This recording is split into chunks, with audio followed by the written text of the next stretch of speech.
My girlfriend shared a post saying, if he truly cared, he'd make it happen, after I declined to fund a $4,000 getaway with her friends. I replied via text, "You're correct." Then I canceled the romantic trip I'd secretly arranged for just the two of us, packed up her belongings from my apartment, and blocked her contact. When she returned from her girls' trip, she discovered exactly who had already done what I refused to. You've probably seen that phrase, "If he cared, he'd do it," floating around on social media, overlaid on a dreamy beach sunset or a glamorous couple posing on a luxury yacht. It's the rallying cry for women who expect their partners to be psychic, a miracle worker, and a bottomless bank account rolled into one. My now ex-girlfriend, Lauren, treated that saying like it was sacred scripture. Unfortunately for her, she was about to get a harsh, real-world lesson in what it actually meant. It all began, as most of my frustrations did, with a brunch. Lauren came back to my place after an endless mimosa marathon with her trio of friends, whom I secretly called the Trio of Trouble.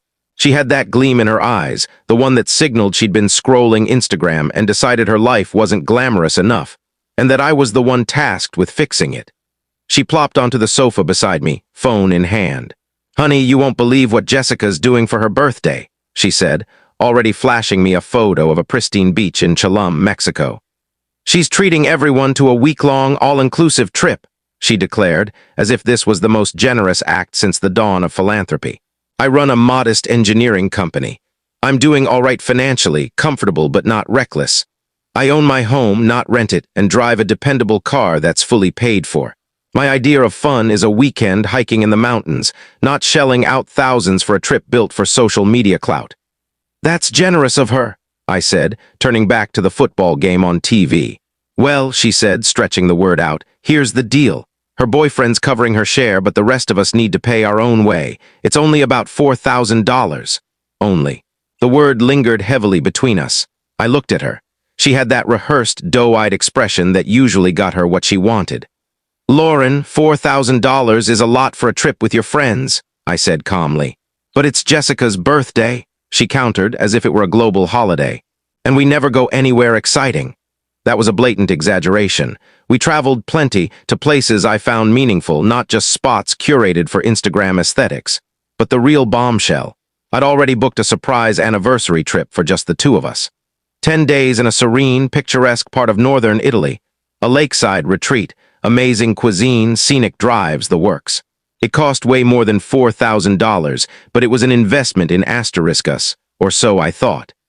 "I don't have $4,000 to throw at a girl's trip to Mexico right now," I said. It was a diplomatic way of saying, "There's no way I'm funding your week of partying with people I don't even like." Her demeanor shifted instantly. The pleading look vanished, replaced by a sharp, icy stare. "I can't believe you," she snapped. "It's like you don't care about my joy." The argument spiraled into the usual back and forth.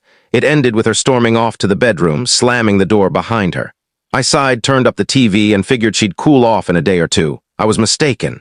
The next day, my phone pinged. She'd tagged me in a post. I opened Instagram, and there it was, a masterfully vague, passive-aggressive jab. A stock photo of a sunset with the words, "If he cared, he'd make it happen," scrawled in fancy font. A public accusation that I, the ungenerous boyfriend, was failing her. My crime. Not bankrolling a spontaneous $4,000 party trip. The comments from her friends, Jessica, Megan, and the rest, piled on. "He doesn't deserve you, babe," Jessica wrote. "This is what I'm talking about."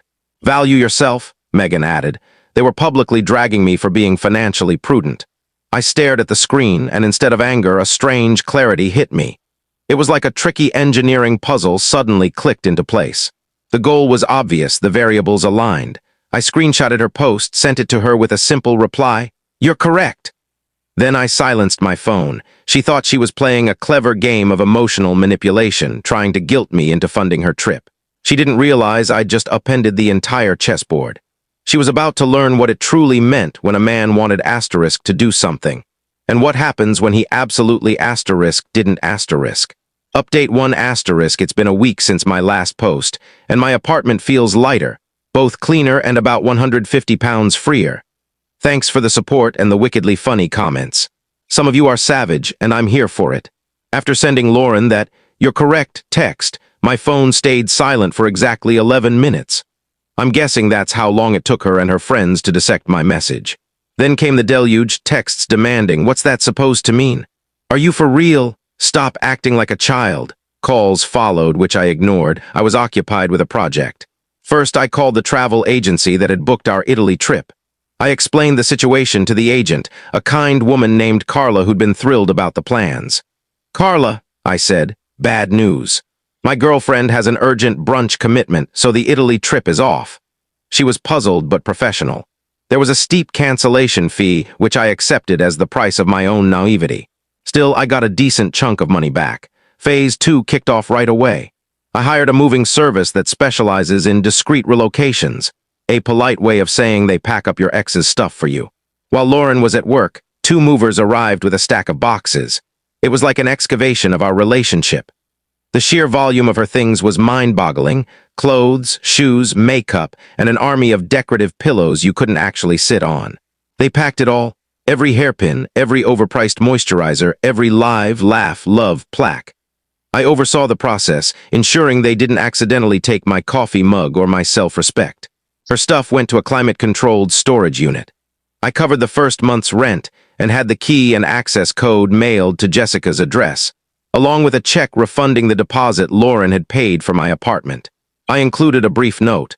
"As you said, if I cared, I'd act. Turns out I don't. This is me moving forward. Enjoy your trip." That evening, I deep-cleaned my place. I tossed out the scented candles that made my apartment smell like a perfume factory explosion. I reclaimed my bathroom counter. It was cathartic. Meanwhile, Lauren was unraveling. Her texts went from confused to enraged, accusing me of being manipulative and obsessive. Her mom even called, and I calmly told her I wasn't discussing her daughter's relationship drama. The kicker: Lauren went on the Mexico trip. I guess she couldn't bear the thought of admitting to her friends that her personal bank was closed. A mutual acquaintance told me she put the full $4,000 on her credit card, which I knew was already near its limit. Her Instagram was a study in denial.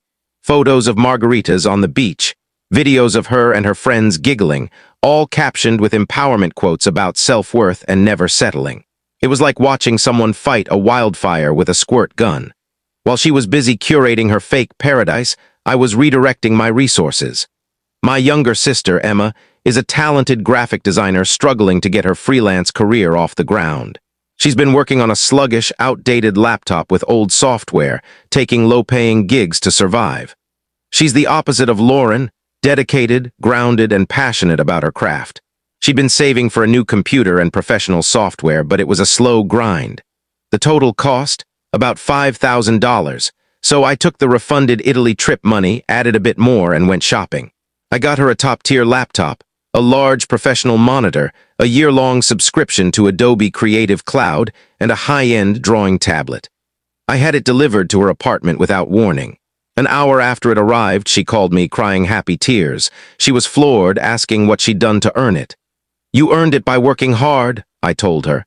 "This isn't a gift, it's an investment in your future. Pay me back when you're a superstar." There was a long pause, then a quiet, "Thank you." While Lauren was piling up debt to prove a point to a guy who wasn't even paying attention, I was investing in someone with real potential. Lauren's trip ends tomorrow. She'll come back to a maxed-out credit card, a storage unit full of her stuff, and a reality check. She thought her passive-aggressive post was the ultimate power play. She's about to learn what a real one looks like. She's about to see who did asterisk with the money I asterisk wouldn't asterisk. Final update: the drama's over, the stage is clear, and I've never felt more at peace. The last 2 weeks have been eye-opening. I expected more of a battle when Lauren returned from Mexico, but what unfolded was far more satisfying. She got back on Sunday night, sunburned, and from what I heard, in a foul mood. Apparently, the trip wasn't the tropical fantasy she'd sold on social media. A friend of a friend who knows one of her crew said the group's vibe tanked when her friends realized she expected them to cover her drinks and meals after her card was declined on day 3. The all-inclusive resort had some fine print she hadn't read. She didn't come to my place right away. Maybe pride or scheming kept her away, but she crashed at Jessica's for a couple of days. That ended when the storage company called Jessica about the next month's rent for Lauren's stuff. Jessica wasn't thrilled to be the middleman for Lauren's pile of belongings. The showdown happened last night. I was at home with Emma, reviewing her new business plans. We had her new laptop hooked up to my TV, checking out the portfolio website she'd built with her upgraded tools. Her work was leaps and bounds better, and she was already getting inquiries from bigger clients. She was brimming with excitement. Then the buzzer rang. I knew it was Lauren. I let her up. I wanted her to see this. When I opened the door, she looked drained, the vacation glow replaced by a stressed, pale expression. She launched into me without hesitation. "What's wrong with you?" she demanded, voice trembling with fury. "You packed my stuff. Sent it to Jessica's, canceled my credit card, all because I wanted a trip with my friends." I leaned against the doorframe, hands in my pockets, and let her rant. It was a long, emotional tirade about how I'd embarrassed her, how I was manipulative. "After everything I've done for this relationship," she finished out of breath. I nearly chuckled. "What exactly did you do, Lauren?" I asked, genuinely curious. "Besides take up space and spend my money," her face fell. The anger faded, replaced by the stark realization of her situation. "I thought you loved me," she whispered. "I did," I admitted. "But love doesn't mean I'm your personal ATM. You made your priorities clear. You wanted a sponsor, not a partner. You posted that meme for everyone to see, trying to guilt me into giving you what you wanted. I just took you at your word." That's when she noticed Emma, who'd been quietly sitting on the couch. Emma stood, looking a bit awkward. Lauren's eyes narrowed, then landed on the table where the shiny new laptop and drawing tablet sat. The same setup she'd been hinting at for months, complaining her old computer was too slow for her content creation. "What's this?" Lauren asked, her voice low and tense, pointing at the equipment. "That," I said with a small grin, "is what I chose to do." Emma, bless her, spoke up. "Mark invested in my design business," she said proudly. "I'm paying him back with my first major client." Lauren's face was a masterpiece of emotions, confusion, realization, then a mix of rage and despair. She wasn't looking at a new girlfriend. She was looking at something worse, a smart investment. The money from her canceled anniversary trip hadn't vanished. It had been redirected to someone with talent and drive. The narrative she'd built, that I was stingy, uncaring, holding her back, crumbled in that moment. I wasn't unwilling to spend money. I was unwilling to spend it on her asterisk. "So that's it," she said, her voice empty. "You replaced me with your sister." "Don't be absurd," I replied. "I didn't replace you with anyone. I swapped a bad investment for a good one. You were a drain. Emma's an opportunity. It's just basic math." "You should leave, Lauren." "We're busy." I didn't slam the door. I closed it softly as she stood frozen in the hallway. I could hear her lingering before she finally walked away. Emma and I stood in the quiet for a moment. Then she said, "That was heavy." "That," I said, picking up my coffee, "was me choosing asterisk to act. My life's simpler now, quieter and more rewarding. Emma's business is soaring, and I know that investment will pay off in countless ways." Lauren learned a tough lesson in economics. She found out that when you put a price on everything, sometimes you get sold for scraps. And sometimes, the guy you thought was a bad boyfriend turns out to be a damn good investor.